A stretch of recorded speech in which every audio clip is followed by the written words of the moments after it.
Hello and welcome back to my channel Unscripted Stories with Dipti. So here I am back with the book haul.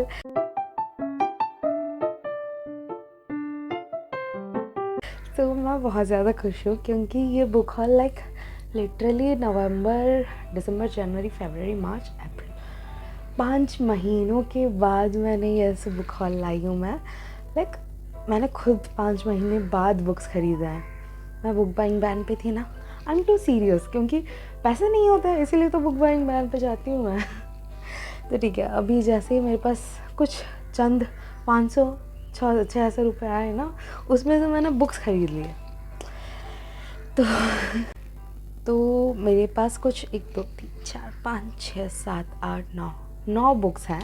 तो क्योंकि 9 books हैं, मैं थोड़ा सा लंबा करने के लिए मैं सारी बुक्स के पीछे क्या लिखा है वो थोड़ा सा पढ़ के बताऊंगी, और मैंने क्या क्या उसके बारे में सुना है ये भी बताऊंगी। तो देखते हैं मैं क्या क्या ला के आई हूँ। तो बेसिकली इनमें से कुछ तो मेरे खुद ने खुद को गिफ्ट दिया है, कुछ मैंने मम्मी पापा से गिफ्ट में लिए हैं, ऐसा है। तो ठीक है, पहले मैं स्टार्ट करती हूँ इस महीने का, इस ईयर का सोच लो, ठीक है। कौन से महीने में आया मुझे भी आइडिया नहीं है, शायद मार्च या अप्रैल में आया है, बट न्यू रिलीज़ ऑफ 2024, ठीक है। तो सबसे पहला बुक है हमारा ब्राइड बाय एली हेज़लवुड। तो इसके बारे में मैंने बहुत सारा सुना है। ये बेसिकली क्या है कि ये जो मतलब इसकी हीरोइन जो है ना, वो एक वैम्पायर काउंसिल की बेटी है और वो खुद ह्यूमन है। God. Misery Lark, the only daughter of the most powerful vampire council of the Southwest, is an outcast. Again, her days of living in anonymity among the humans are over. She has been called upon to uphold an historic peacekeeping alliance between the vampires and their mortal enemies, the Wers. Okay, ये werewolf और vampire का romance है, and see little choice but to surrender herself in the exchange again. तो basically ये आप देख सकते हो, ये होने वाला है एनिमीज टू लवर, प्लस ये होने वाला है एक वैम्पायर एंड वेयरवुल्फ का romantic story, and I am so happy कि मैं ये पढ़ूँगी। और सच बताऊँ, ये मेरा फर्स्ट ऐसा बुक रहेगा जो मैंने रिलीज़ होते ही ख़रीदा है, क्योंकि ये एली हेज़लवुड का है। गॉड, मैं बहुत लंबा खींच लूँगी ऐसा लग रहा है, लेकिन ठीक है ना, अभी तो स्टार्ट हुआ है, चलते हैं नेक्स्ट बुक के लिए। और अभी फिर चलते हैं सीरीज़ की, ठीक है। ये मेरा फेवरेट फैंटेसी सीरीज़ है क्योंकि ये मेरे फेवरेट बुक ट्यूबर्स ने ऑलरेडी पढ़ रखा है और इसका रिव्यू दे रखा है। बट आई थिंक सो मैंने सीरीज़ तो मंगाया है, लेकिन एक बुक उसमें से मैंने किसी के भी क्या बोलते हैं रिव्यू में नहीं देखा है, पता नहीं क्यों, बट आया सीरीज़ अकॉर्डिंग है, दिखाया मुझे ऑनलाइन। तो ये है वो सीरीज़। इसके कवर देख लो यार, इतने प्यारे कवर हैं। तो if judging by the cover मैं इसे 5 स्टार दे दूँगी, लेकिन अगर स्टोरीज अच्छे नहीं हुए तो मेरा दिल बहुत दुखने वाला है। तो ये है once upon a broken heart by Stephanie Garber and a curse for true love, उसी का ये सीरीज़। और फिर है the ballad of never after. तो अभी इसका पढ़ लेते हैं, इसके बाद तो यही पता चलता है कि ये इसी का कंटिन्यूशन होगा। तो for as long as she can remember, Evangeline Fox has believed in happily ever after until she learns that the love of her life is about to marry another, and her dreams are shattered. Desperate to stop the wedding and heal her wounded heart, Evangeline strikes a deal with the charismatic but wicked Prince of Hearts. In exchange of his help, he asks for 3 kisses to be given at the time and place of his choosing. Oh god. But after Evangeline's first promised kiss, she learns that bargaining with an immortal is a dangerous game, and that the Prince of Hearts wants far more from her than she pledged. He has plans for Evangeline, plans that will either end in the greatest happily ever after, or the most exquisite tragedy. Oh my god. ये ऐसे ही मुझे मतलब अभी पढ़ने का मन कर रहा है, लेकिन क्योंकि नेक्स्ट वीक मतलब नेक्स्ट 2 महीने में मेरा एग्ज़ाम आ रहा है, मैं ये स्टार्ट भी नहीं कर सकती, सोच भी नहीं सकती, क्योंकि मेरे पास अभी 6 बुक्स हैं पढ़ने के लिए एग्ज़ाम रिलेटेड। ठीक है, तो इसमें भी आई थिंक सो वही है, हाँ एवेंजलिन फॉक्स का इसी में है, और इसमें भी उसी का कंटिन्यूशन है। तो इसे पढ़ने के बाद ही बाकी मुझे जानना है, अभी से नहीं जानना यार। ठीक है ना, नेक्स्ट पे चलती हूँ। तो this is my most awaited like, जब से मैंने पढ़ना स्टार्ट किया है ना, मेरी बहन ने ये बुक मुझे बोल बोल के मेरे दिमाग में इसका भूसा भर दिया है, ऐसा लग रहा है, क्योंकि मैं तब से पढ़ने का ट्राई कर रही हूँ ये बुक, लेकिन मेरे हाथ में कभी लगा नहीं। But now it is here, the pride and prejudice by Jane Austen. ये पता है मैंने डाउनलोड भी कर रखा था ऑडियो बुक में, लेकिन नहीं, ऑटोमेटिक डिलीट हो गया। लाइक मेरे जब तक मेरे हाथ में नहीं आएगा तब तक मैं नहीं पढ़ूँगी, ऐसा था शायद।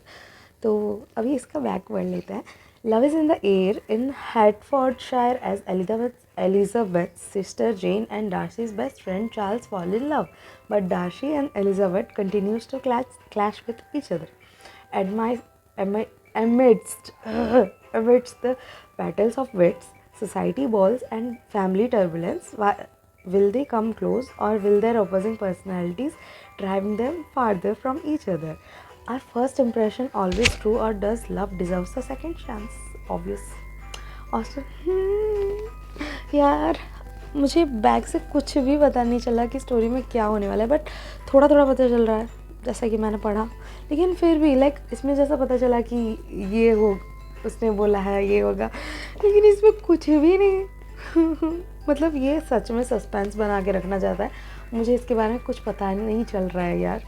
छोटे से इंट्रोडक्शन मतलब एक छोटा सा बुक मतलब ये मुझे ऑब्वियसली अपने मतलब पढ़ाई के लिए, अपने लास्ट ईयर एग्ज़ाम के लिए पढ़ना है। तो ये है ऑटोबायोग्राफी है महात्मा गांधी का। इसके बाद में और क्या पढूँ, ये पढ़ने के बाद ही मुझे पता चलेगा। और मैं जितनी नॉन फिक्शन की दीवानी हूँ ना, सब जानता है, मैं इसे पढ़ने में 1 महीना निकाल दूँगी। इसीलिए मैं ये इस महीने के लास्ट तक तो पढ़ने का ट्राई करूँ मतलब। Okay, then for the next books, ये है the journey to the centre of the earth by Jules Verne, और यह है Mrs Dalloway by Virginia Woolf. ये भी मुझे एग्ज़ाम के लिए पढ़ना है, इसलिए मैं लेके आई थी। बट सच बताऊँ ना, इसका बैक स्टोरी सुन के ना मुझे ये पढ़ने का कब से मन हो रहा है। तो ये है, she had a perpetual sense as she watched the taxi cabs of being far out to the sea and alone. She always had the feelings that it was very very dangerous to live even one day. And thus begins the preparation of Clarissa Delaware's party. Okay, इसमें like first page कुछ दिया है ऐसा लग रहा है। As she goes around London, memories of the past embrace her, and she is left introspecting about the decisions she has made in life and love. Okay, this is like, मुझे सच बताऊँ ना, ये कवर देख के मुझे जो feeling आया था ना, दिस इज़ इट, ये वही देने वाला है। तो वो अपने सेल्फ वर्थ को ढूंढने वाली है। दैट इज़ लाइक बहुत अच्छी बात है यार। एंड अभी इसके बारे में, ये मैंने ऐसे ही ख़रीद लिया है यार, 50 रुपये का मिल रहा था, क्यों ना ख़रीदूँ। लाइक ये जितना मतलब इसका मैंने किसी से रिव्यू तो नहीं सुना है, लाइक मेरे सामने ऐसे आया जा रहा था मैं जब भी कुछ भी ऐप खोल रही थी तो ये आ जा रहा था, ये ख़रीद लो बोल के। ठीक है, 50 रुपये दे दो। तो प्रोफेसर, इसका नाम नहीं पढ़ पा रही हूँ मैं। A man of incredible impatience and Axel, his adventurous nephew, come across a coded note in an original runic manuscript of an Icelandic saga. As they try to decipher the code and reveal the message, the results are not quite meaningful. I will get at the secret of this document, and I will neither sleep nor eat until I have found it out. My comment on this was a half suppressed "Oh, nor you either, Axel," he added. Oh my god. ये line बड़ा मतलब बिना जाने उनका bonding कैसा है, लेकिन ये लाइन पढ़ के मुझे हंसी आया। मतलब ये कोड जब तक मैं, मतलब आपको समझ आ गया होगा राइट, ये जब तक मैं ये सॉल्व नहीं कर लूँगा, मैं नहीं खाऊंगा, नहीं पीऊँगा, नहीं सोऊंगा, तुम भी ऐसा नहीं कर सकते। वो पहले तो ठीक है आपकी मर्जी ऐसे बोल रहा था, लेकिन सडन जब तुम भी ऐसा नहीं कर सकते बोला था, oh I can like imagine his face. मतलब मैंने अभी तक पढ़ा नहीं है वो कैसा दिखता है, लेकिन फिर भी लाइक ब्लैंक फेस मैं इमेजिन कर सकती हूँ उसका एक्सप्रेशन कितना बदल गया हो। मैंने जितनी जल्दी जल्दी ये ख़त्म किया है, ओह माय गॉड। तो ये आया मेरा लास्ट बुक, कितनी जल्दी, सिर्फ 9 बुक, सिर्फ। अभी ये सिर्फ जाके मैं मम्मी के सामने बोलूँ ना, चप्पल से मुझे मार पड़ेगी सिर्फ। तो ये रहा लास्ट बुक, ये भी मैंने अपने एग्ज़ाम के लिए मंगवाया है, sons and lovers by D.H. Lawrence. तो ये सब इतनी जल्दी पढ़ना है यार, मुझे पढ़ने का मन है, but I think so I am in a slump, because मैं जब भी बुक्स निकालती हूँ ना, होता ही नहीं है मुझसे। सो इस बुक में लिखा है, you love me so much you want to put me in your pocket and there I will die smothered. Following a passionate whirlwind romance with Walter Morrell, an unsophisticated drinking miner, Gertrude Coppard, a refined and delicately molded woman, becomes Mrs. Morrell, only to face the difficulties of living in a rented house with her husband's meagre salary and no satisfaction in life. As they drift apart, Mrs. Morrell's affection shifts to her sons, dedicating her life first to William, the oldest, and then to Paul, her second son. She is determined that they not follow their father, but what happens as the sons enter manhood and come in contact with women? Will Paul be able to escape his mother's suffocating grasp? Will Mrs. Morrell remain a custodian of her sons' souls? Drawing upon Lawrence's provincial upbringing, Sons and Lovers is a gripping portrayal of class, family, childhood, adolescence, and sexual relationships. Lawrence's finest achievement, the semi-autobiographical masterpiece, is placed 9th on the Modern Library's list of 100 best novels of the 20th century. ये मेरी like expectation बढ़ा रहा है, मैं इसे अभी start करने वाली हूँ ताकि इस महीने ये ख़त्म कर पाऊँ मैं। So that's it for this video. अगर मैंने ज़्यादा जल्दी कर दिया उसके लिए सॉरी। मुझे लाइक आपको सब कुछ बताना था, बट वीडियो लंबा नहीं करना था, और मुझे लाइक ये बुक क्यों ख़रीदना चाहिए, क्यों नहीं ख़रीदना चाहिए, ये भी थोड़े शॉर्ट टाइम में बताना था। ज़्यादा लंबा होता तो लोग देखते नहीं हैं, इसीलिए। तो आई होप आपको ये वीडियो बहुत अच्छा लगा होगा, एंड आई होप आप माइंड नहीं करोगे मेरे इस सुपर फास्ट ट्रेन को।